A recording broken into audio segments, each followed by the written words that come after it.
Hello, Assalamualaikum. Good morning, everyone, and welcome back. I hope you had a pleasant break.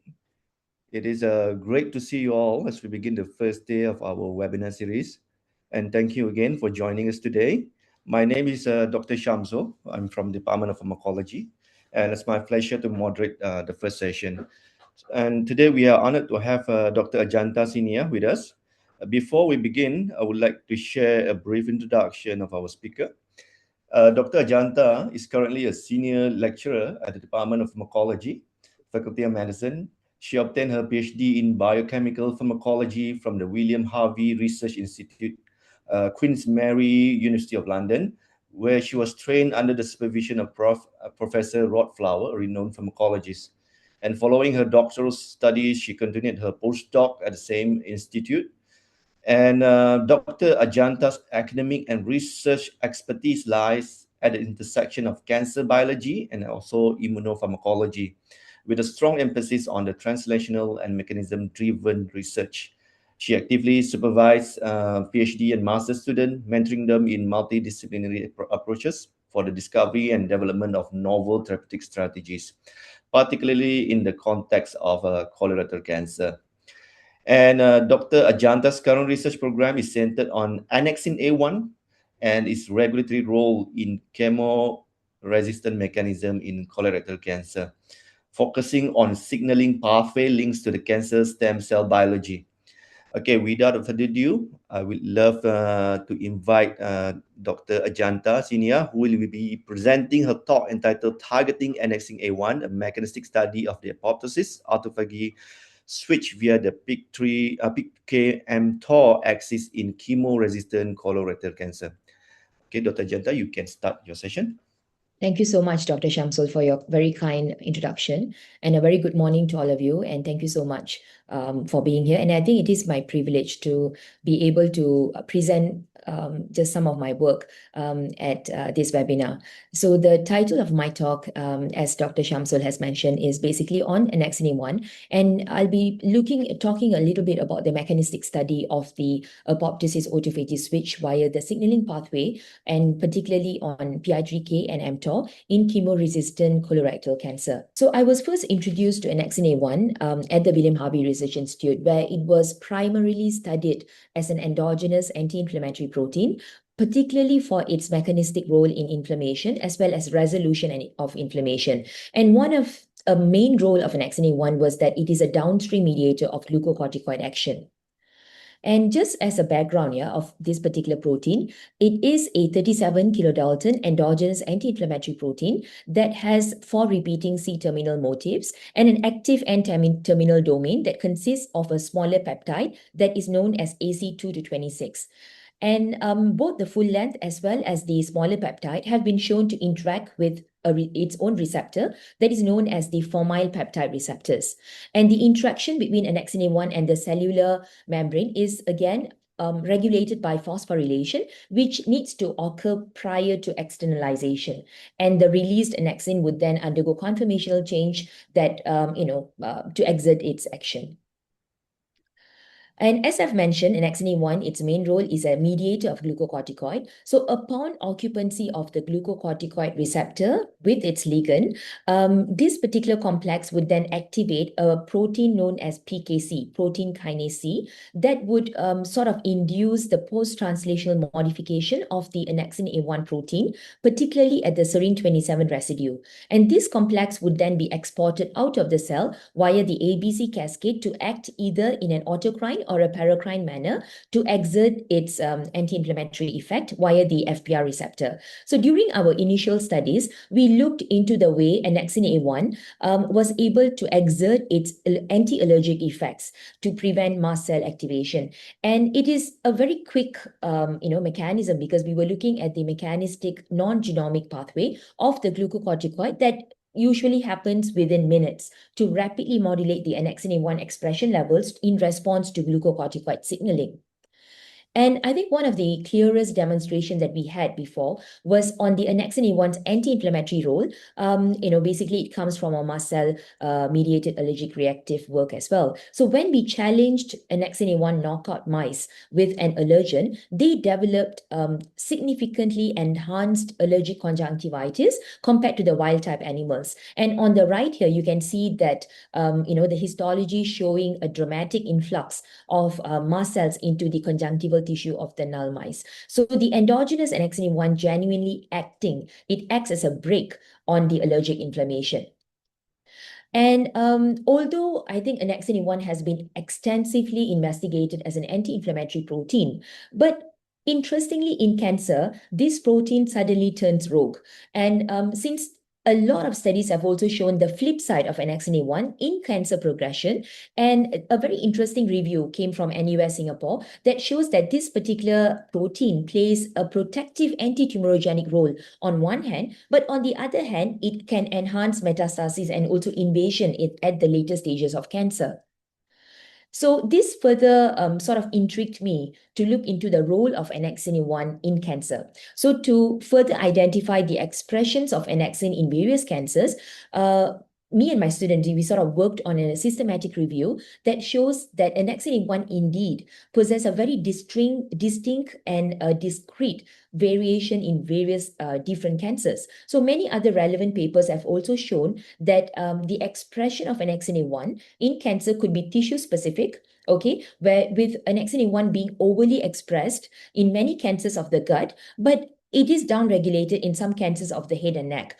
I think Annexin-A1 owes to a very special dynamic nature, whereby it has a spatiotemporal feature that leads to different outcomes in tumorigenesis and also metastasis. And colorectal cancer, I think, as we know, it is the third most common cancer worldwide.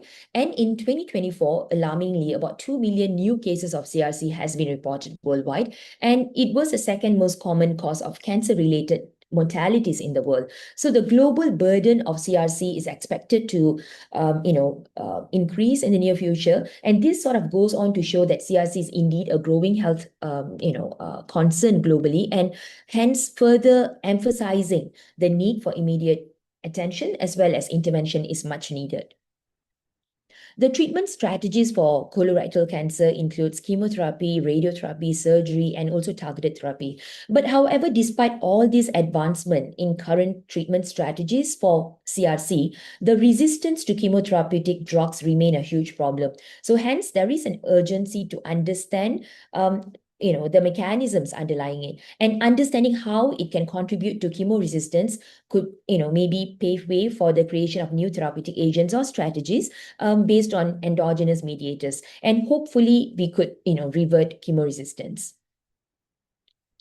And interestingly, numerous studies have also shown the involvement of Annexin-A1 in chemoresistant. And it is rather multifaceted, whereby some studies have shown that it promotes cancer cell survival by inhibiting apoptosis. And I think apoptosis is quite well known as well. It is a programmed cell death process that is that could be induced by chemotherapeutic agents. And Annexin-A1 is also shown to induce drug efflux. It enhances cell survival. It also modulates autophagy and so on. So understanding these mechanisms is rather vital for us to overcome chemoresistance and, therefore improve cancer treatment. And in particular interest of mine in colorectal cancer, Annexin-A1 is overly expressed. And this could arise from dysregulated inflammatory and tissue repair processes, and hence chronic inflammation and sustained cellular injury might be the reason why, the normal, it sort of disrupts the normal gene regulation, leading to increased Annexin-A1 expression. Hence, to further investigate the role of Annexin-A1 in chemo-resistant CRC, we wanted to look into the differential expression of Annexin-A1 associated with cancer progression as well as induction of chemoresistance. And therefore, we hypothesized that inhibition of Annexin-A1 could sensitize the cancer cells, as it's shown in this illustration, and to chemotherapeutic drugs, hopefully, and via the regulation of some programmed cell death mechanisms like apoptosis and also autophagy mechanism, and mediated by the signaling pathway, perhaps we would be able to revert chemoresistance and render the cells to attain chemosensitivity. So our first aim was basically to establish chemoresistant colorectal cancer cells, and we have selected the HCT116 cells, and we have exposed these cells to a very well-known chemotherapeutic drug, that is the 5-fluorouracil, and we have looked into the cytotoxic effects of this this particular drug on these cells using MTT and also the CCK8 tools. And these cells were also further characterized to look into the expression of the chemoresistant markers as well using FACS and also Simple Western. And interestingly, when we tried to establish the chemoresistant HCT116 cells, we started off with the naive HCT116 cells that are, naive means that we have not rendered them to become chemoresistant. And the morphology of these cells, as you can see in this image here, they are typically maintained in a very uniform epithelial like morphology. They are polygonal, as you can see, and they are tightly packed as well and well spread. And they are often, seen as a monolayer. But when they start to attain chemoresistance, they start to display heterogeneous shape, often larger, elongated, and spindle-like shaped, as you can see in this morphology. And it also seems to have reduced cell-to-cell adhesion and have a rather scattered or irregular arrangement. So the chemoresistant CRC cell line was developed by repeated exposure of the drug that I've mentioned, 5-fluorouracil, and MTT assay was used to measure the IC50 value of the naive cells that is known as G0. And subsequently, the IC50 value obtained from G0 was used to develop the first generation of the resistant cells that is known as G1. And subsequently, the second IC50 value of G1 was used on G2. So that's how we were able to produce the chemoresistant cells. But of course, it takes a very long time for us to attain this chemoresistance. And these cells are have to be maintained very carefully. So the IC50 value of 5-fluorouracil, as you can see in the data here, it shows that it is, really cytotoxic. And the IC50 value that we obtained was very low, was about 1.5 or something.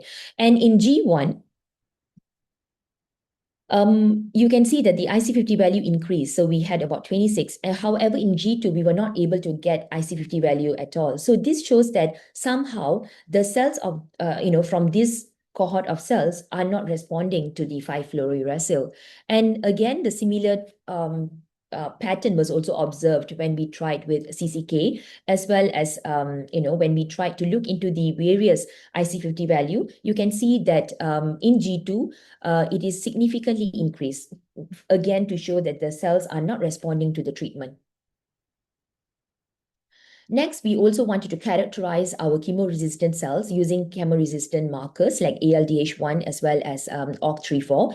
ALDH1 is high activity of ALDH1 has been linked with chemoresistance because of its role in detoxifying the chemotherapeutic agents and promoting cancer cell survival. And as you can see here, across the different generations of chemoresistant cells that we have established, in G2 cells, the ALDH1 expression is rather high compared to the G0 and also the OCT34. And OCT34 has often been linked with chemoresistance by promoting the cancer stem-like features, inhibiting apoptosis, and also it enhances the DNA repair mechanisms as well.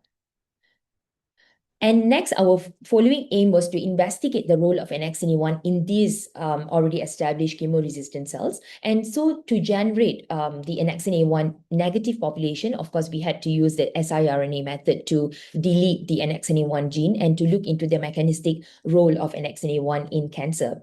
And to further investigate the association between the Annexin-A1 apoptosis as well as autophagic markers, we have used caspase assay and also proteome profiler as well.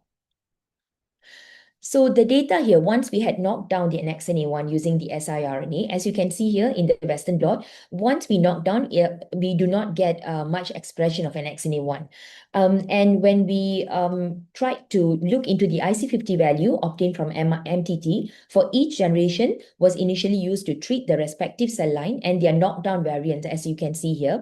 And quite interestingly, it shows a significant reduction of the cell viability when Annexin-A1 was silenced in in G0, G1, as well as G2, indicating possible enhancement of chemosensitivity following a knockdown.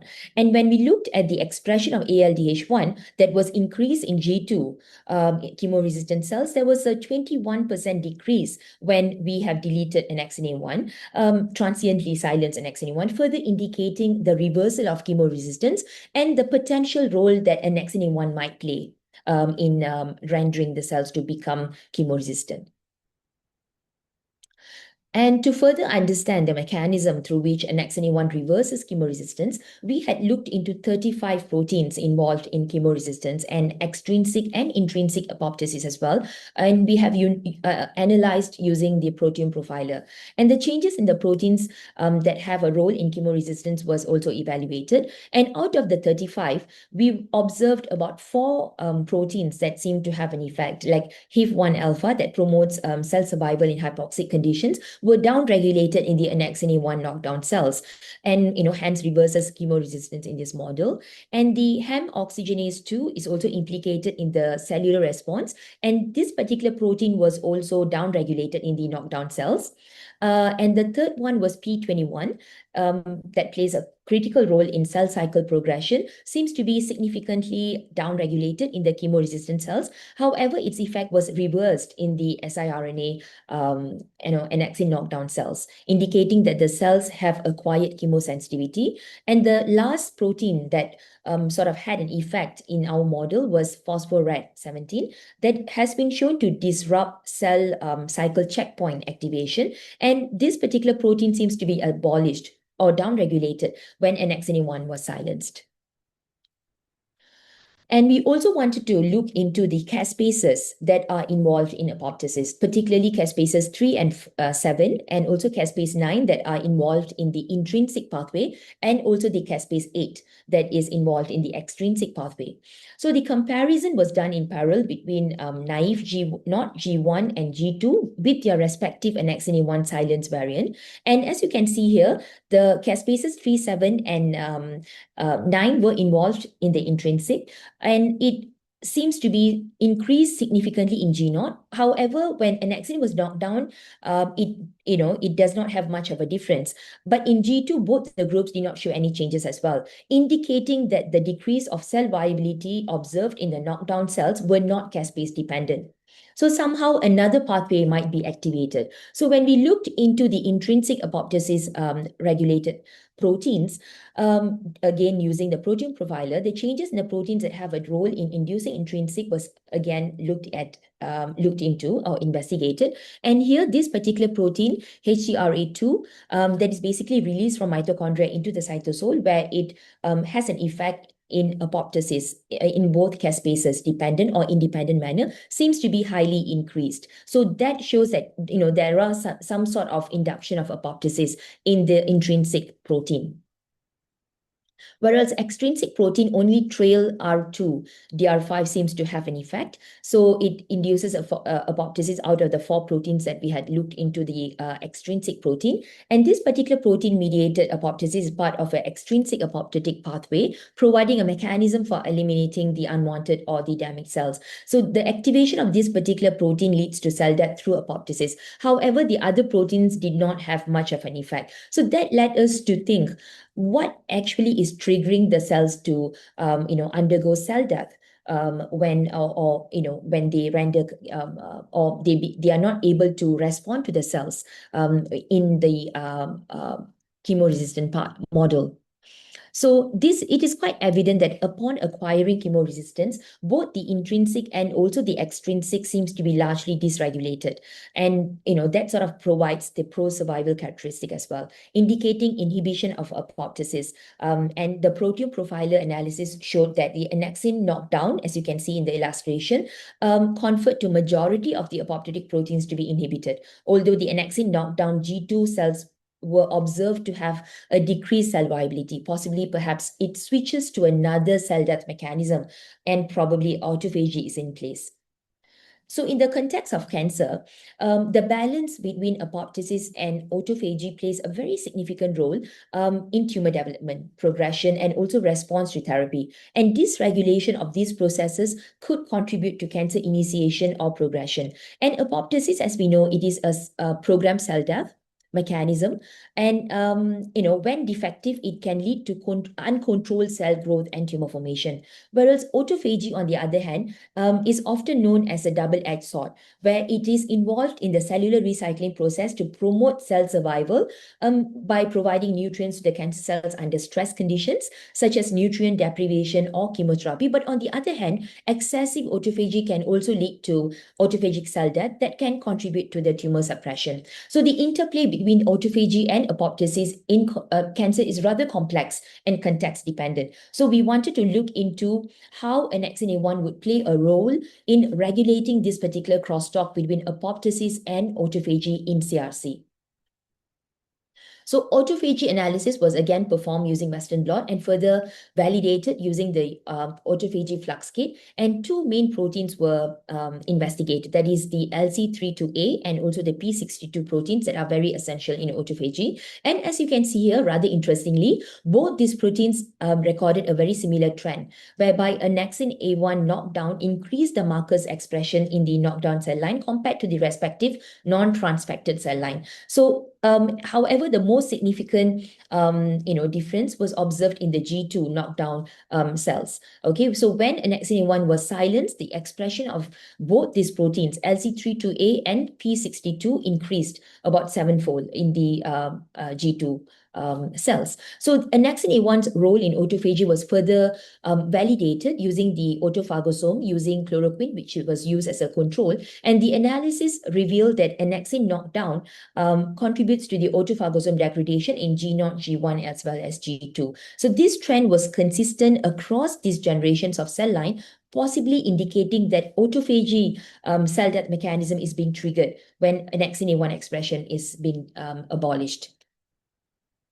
So when we looked into the protein profile as well, all these four proteins have been shown to involve in the regulation of autophagy. And annexin knockdown cells shows a decreased expression of BCL2 that can sort of increase the degradation of cellular compartments. And TRAIL2 protein was also shown to influence autophagic flux either directly or indirectly, and suggesting a complex interplay between apoptosis and autophagy.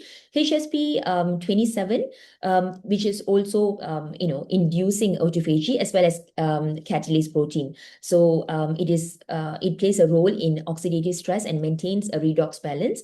It does have an effect on the cellular signaling pathway as well. So it is very similar to the trend that we had observed in our study, whereby depletion of Annexin-A1 seems to promote autophagy while modulating apoptosis concurrently in our model.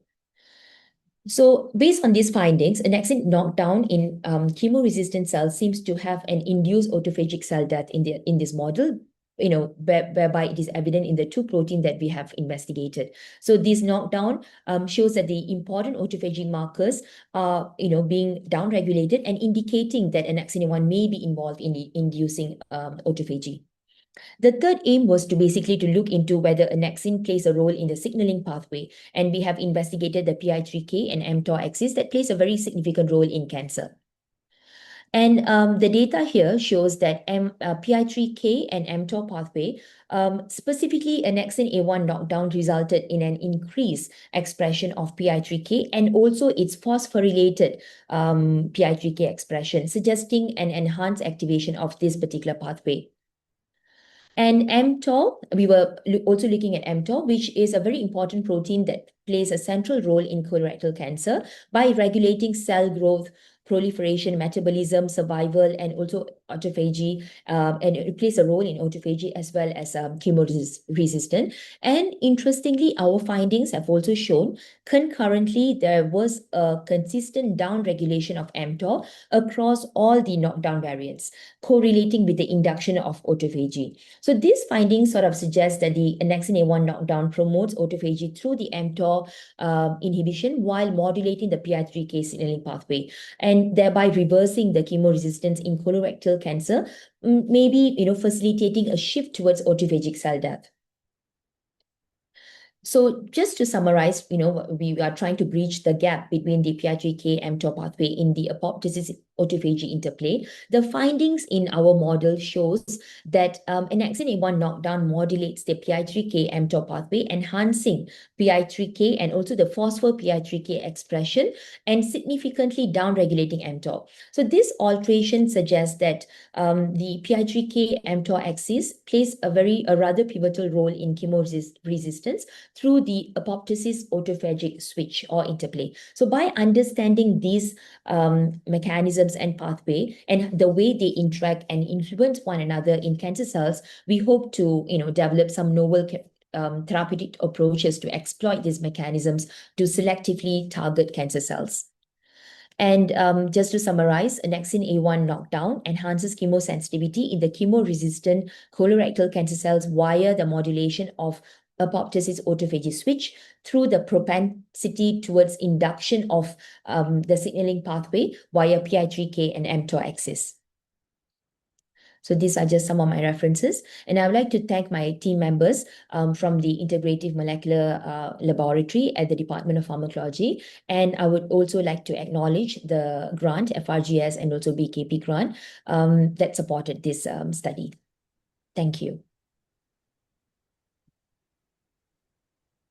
Thank you, Dr. Ajantha, for your presentation. We have a couple of minutes. Maybe we can open the floor for questions and discussions.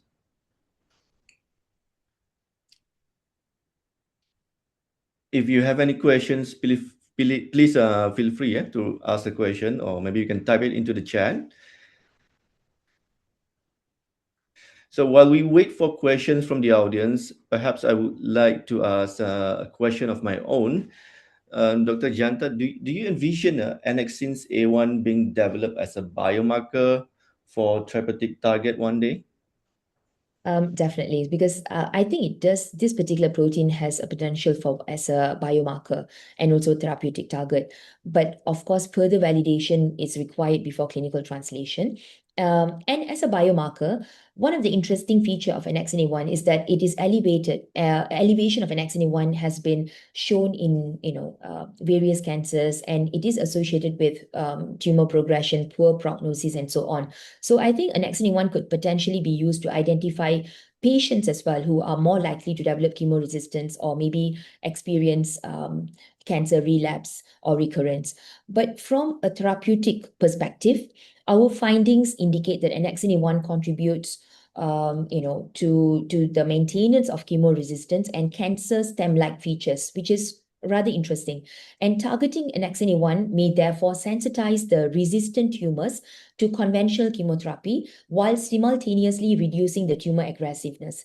And I think our current study is also very interesting because we are currently looking at investigating Annexin-A1 targeted therapeutics by including CRISPR-Cas9 to delete the Annexin-A1 gene and also using exosome as a delivery method. And potentially, hopefully it could help to determine its clinical feasibility in the future and also help for the clinical translation as well. All right, thank you, Dr. Ajantha. So, okay, we don't have any question. Okay, perhaps I can pass the session to the next speaker. Thank you. Thank you. Thanks for listening.